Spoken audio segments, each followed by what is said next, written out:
President Tsai Ing-wen received a parliamentary delegation from the three Baltic states on Thursday. The group included the Parliamentary Foreign Affairs Committee chairs of Estonia, Latvia, and Lithuania. Tsai and the lawmakers discussed tech collaborations, academic exchanges, and issues of regional security. 台湾和渤海三国在各领域的交流越来越密切。 In recent years, exchanges between Taiwan and the Baltic states across many spheres have grown even closer. We hope that the three chairs here today can help facilitate Taiwan's participation in the Baltic COEs, the Cooperative Cyber Defense COE in Estonia, the Strategic Communications COE in Latvia, and the Energy Security COE in Lithuania. This will help further deepen our cooperation in such areas as national defense, cybersecurity, and all-out defense. This is the first time that the Baltic countries' foreign affairs committees jointly organized a delegation to Taiwan. Tsai said that the joint visit was particularly meaningful in terms of regional security and strengthening the unity of democratic countries. The chairperson of Estonia's Foreign Affairs Committee, Marko Mikkelsen, said that the three Baltic states and Taiwan are beacons of democracy. They all face authoritarian neighbors, and they will join hands to face challenges, he said. Taiwanese aircraft maker AIDC, or the Aerospace Industrial Development Corporation, has delivered its 1,000th aircraft fuselage. President Tsai Ing-wen attended a Taichung ceremony marking the milestone. Besides making commercial aircraft, the AIDC also makes defense products, such as the Brave Eagle jet trainer. It's on track to deliver 66 Brave Eagles to the Air Force by 2026. AIDC has delivered its 1,000th aircraft fuselage, a rear fuselage for the Bombardier Challenger 350 business jet. President Tsai Ing-wen attended a ceremony to mark the milestone. This 1,000th aircraft represents the hard work of AIDC and many other Taiwanese manufacturers over the past 25 years. It is an important milestone for Taiwan's aerospace industry. AIDC is a leader of Taiwan's effort to produce defense aircraft domestically. Over 30 years ago, it took up the heavy responsibility of developing IDF fighters, laying the foundation of Taiwan's aerospace industry. Since taking office, Tsai has made homegrown defense a priority. AIDC, along with other contractors like National Zhongshan Institute of Science and Technology, have worked to improve Taiwan's defense autonomy and drive the growth of its aerospace industry. The growth of Taiwan's defense industry, the best example of this can be seen in the aircraft sector.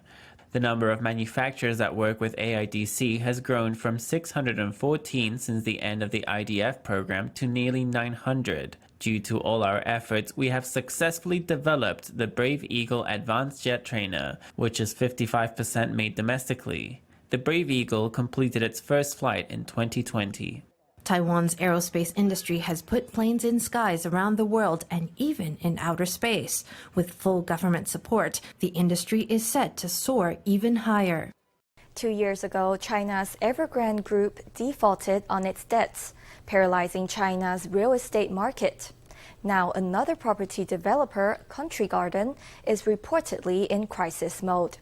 It's missed interest payments on $2 bond coupons totaling 22.5 million US, or about 700 million NT. The company still has a 30-day grace period to make the payments and avoid default. But already, the news has raised fears for China's property sector. The news has also set up alarm bells in Taiwan. In an emergency investigation, the Financial Supervisory Commission found that at least 2 privately held banks in Taiwan sold Country Garden's corporate bonds. This has exposed them to risk of about 220 million NT. As for the risk exposure of individual investors, about 17 million NT in bond products were sold to bank customers. Investment banks sold 1.7 billion NT in real estate funds related to Country Garden. Though these are not large sums, the FSC urges investors and banks to monitor the situation closely to minimize impact. Two top chip companies may be considering a price cut due to sluggish consumer demand. Accordingly to industry sources, TSMC and Vanguard International Semiconductor, or VIS, may lower prices for their 8-inch wafer foundry service by up to 30%. For TSMC, a 30% price cut would lead to a 2% drop in gross profit margin. According to a tech analyst, neither TSMC nor VIS has commented on their rumor so far.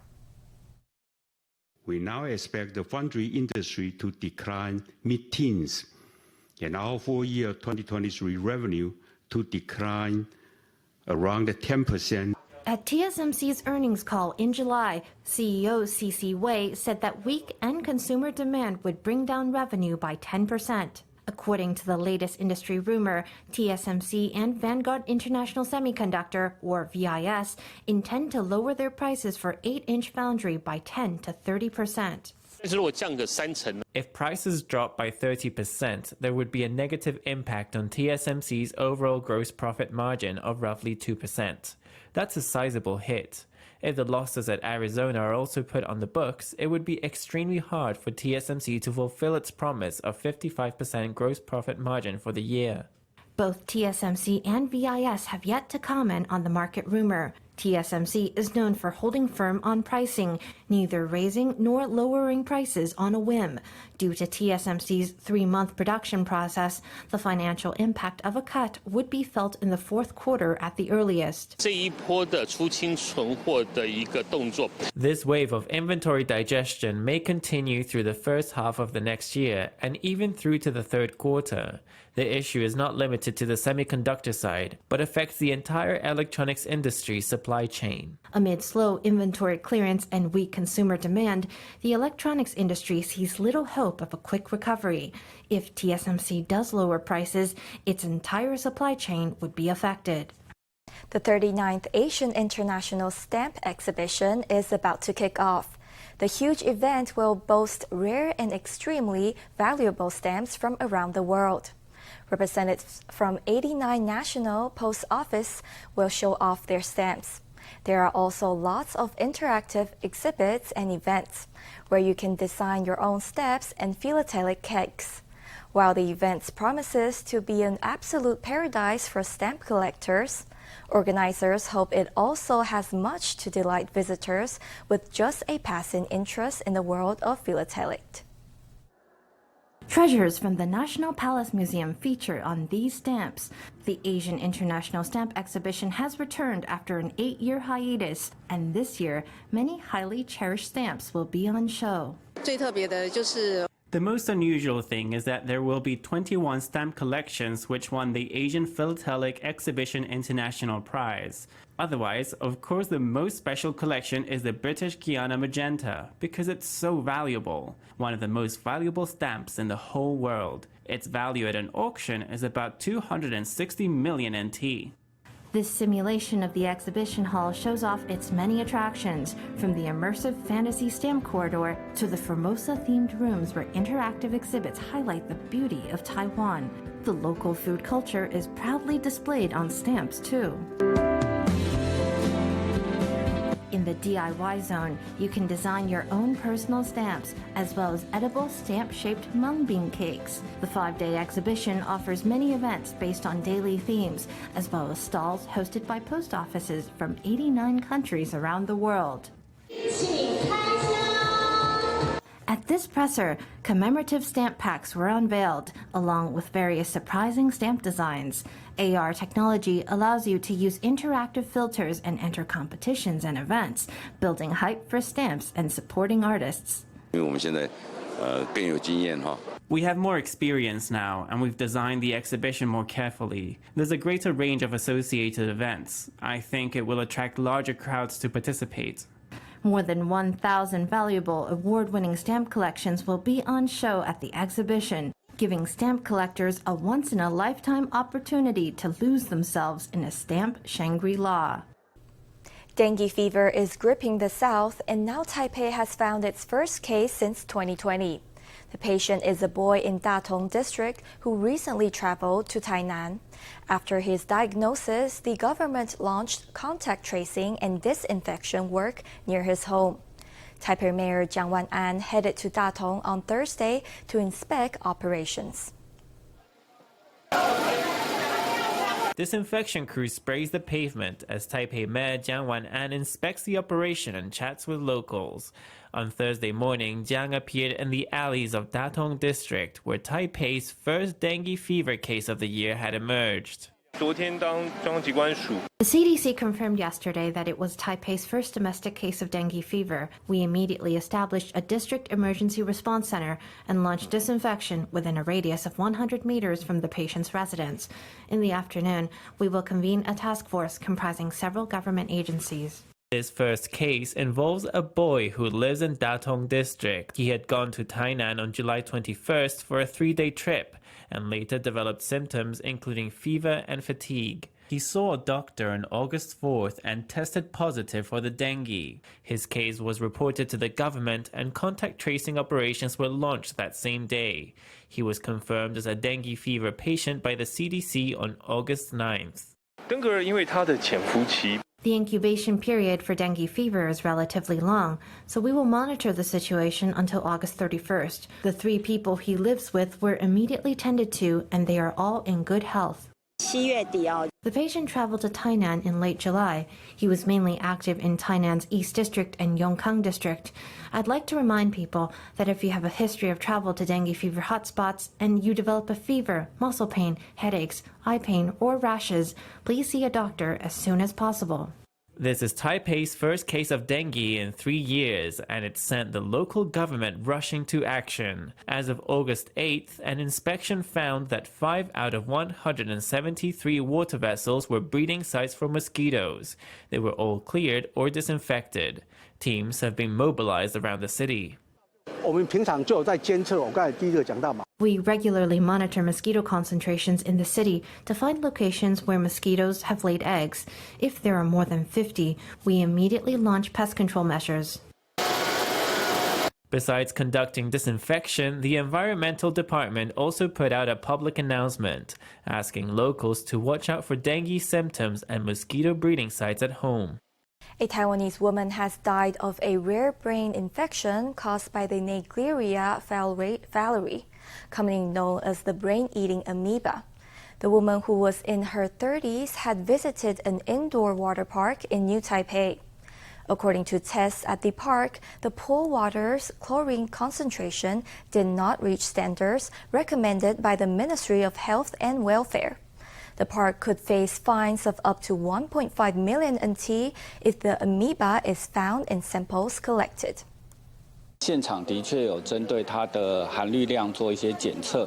We carried out tests on the water's chlorine content and found it was insufficient. Whether that led to the presence of the amoeba remains to be clarified by an investigation led by the central government.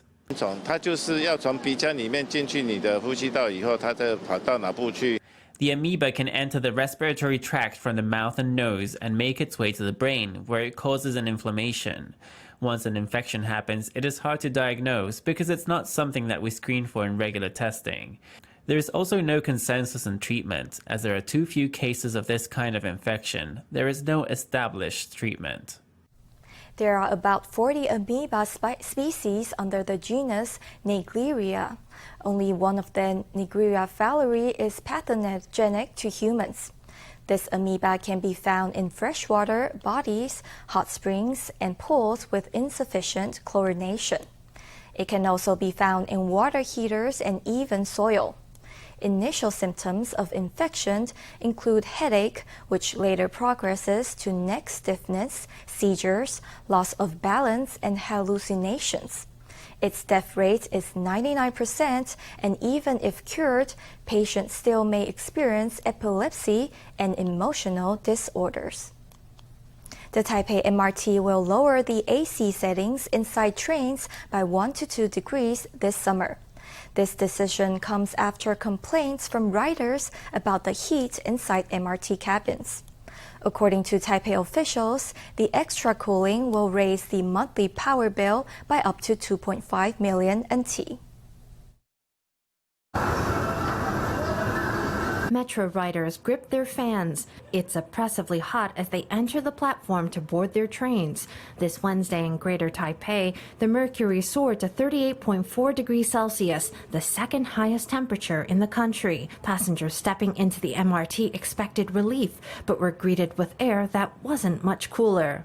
This summer feels especially hot. I got to the MRT. It was so hot outside and it didn't feel that cool inside. It used to be that once the MRT gates open, you would feel very cool. Over the past few weeks, I've noticed it being very hot when I board the trains, as if the air conditioning weren't turned on at all. That makes the entire car smell quite unpleasant inside. In response to passenger complaints, the Taipei MRT will lower its summer AC settings for train cabins, which are currently 25.5 degrees on high-volume lines and 25 degrees on the Wenhu line. All lines will be set to 23 degrees during peak hours and 24 degrees off-peak. During less busy periods, such as early in the morning or late at night, adjustments will be made based on the weather and passenger volume. The new policy is expected to send electricity costs soaring. Of course, a considerable amount of money must be invested. The Taipei MRT has been quite clear about this. At present, we are able to cover the relevant expenses. This is a necessary expenditure. There's no way around it.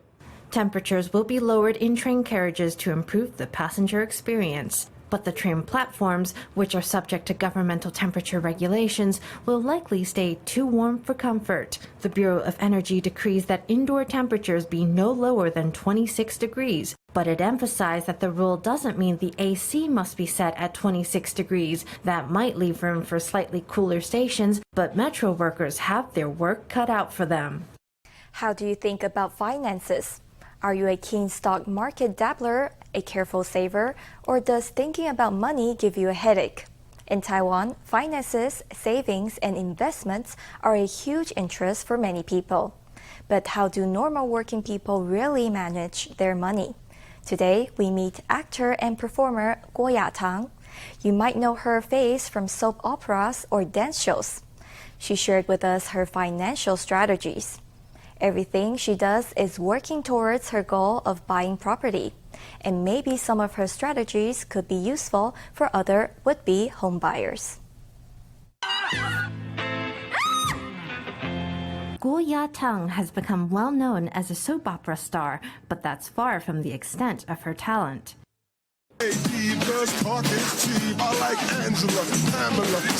She can also tear up the ballroom floor in a dance show.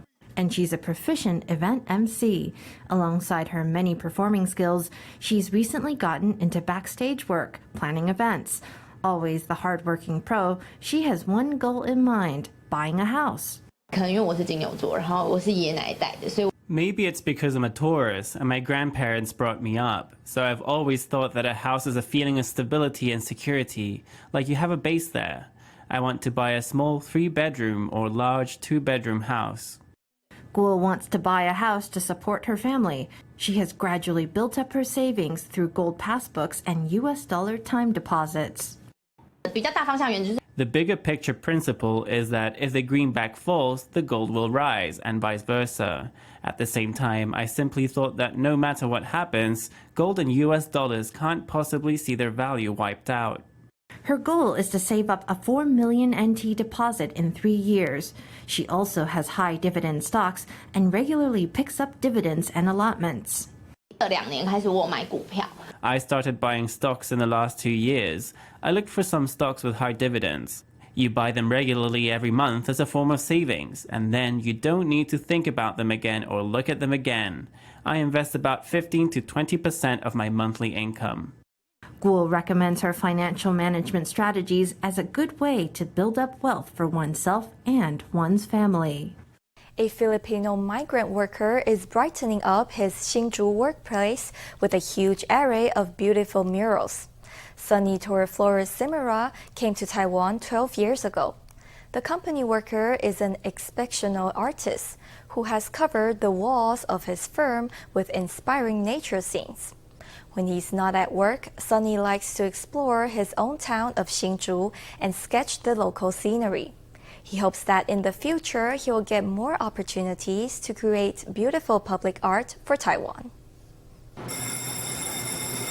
This is Sunny Tor Flores Simara, who has lived and worked in Taiwan for 12 years. On weekends, he's not one for company lunches. He prefers to go out on a solo outing to a new part of Hsinchu and find a quiet, overlooked spot where he can sit down. Today, Sunny's come to Hsinchu Moat Park. The cotton flowers are bursting into an array of startling scarlet. He can't resist capturing a view like this in his sketchbook. For me, nature have trees, water, land, plants, and animals also. I like also. Sunny and his college classmates all went abroad after graduation. Sunny first went to Brunei, then Taiwan. His boss asked him to help beautify the workspace, which is when the whole factory became Sunny's canvas. From the outer walls to pride of place in the meeting rooms, from the living spaces of the dorm to the stairwells, every spot is filled with Sunny's colorful murals. They're a breath of fresh air for the workers here. Taiwan is like my second home. I've learned so much here and received a lot of help. I think that my professional skills have reached a new level. Before coming to Taiwan, Sunny always thought he would go back to settle in the Philippines and open a small art gallery. But now, he prefers the lifestyle in Taiwan. He's been able to spread his artistic wings over the last 12 years. If he gets a chance to use that paintbrush to create more beauty and inspiration for Taiwan, well, he won't say no.